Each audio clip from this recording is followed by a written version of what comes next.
জয় যিশু, জয় পিতা পরমেশ্বর। আজকে আমরা গণনা পুস্তকের 5 অধ্যায় 5 থেকে 10 পদ পড়ব। ভ্রান্ত কার্যের ক্ষতিপূরণ।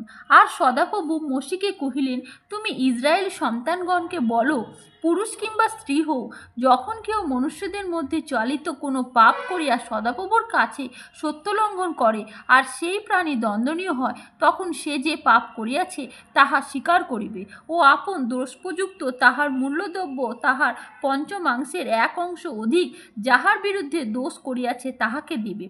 কিন্তু যাহাকে দোষের পরিশোধ দেওয়া যাইতে পারে এমন মুক্তিকর্তা জ্ঞাতি যদি সেই ব্যক্তির না থাকে, তবে দোষের পরিশোধ সদাপ্রভুর উদ্দেশ্যে যাজককে দিতে হইবে। তদ্বিঘ্ন যদ্বারা তাহার প্রায়শ্চিত্ত হয়, সেই প্রায়শ্চিত্তার্থক মেষও দিতে হইবে। আর ইসরায়েল সন্তানগণ আপনাদের পবিত্র বস্তুর মধ্যে যত উত্তোলনীয় উপহার যাজকের কাছে আনে, সেই সকল তাহার হইবে। সে যে পবিত্র বস্তু যাহা কর্তৃক নিবেদিত হয় তাহারই হইবে।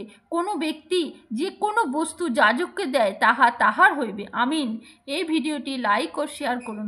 আর এই চ্যানেলে পরমেশ্বরের বচন শোনার জন্য প্লিজ সাবস্ক্রাইব করুন। পরমেশ্বর আপনাদেরকে আশীষ দিবেন। আর কমেন্ট বক্সে আমিন লিখে রিসিভ করুন। জয় যিশু মসিহ। হালেলুয়া।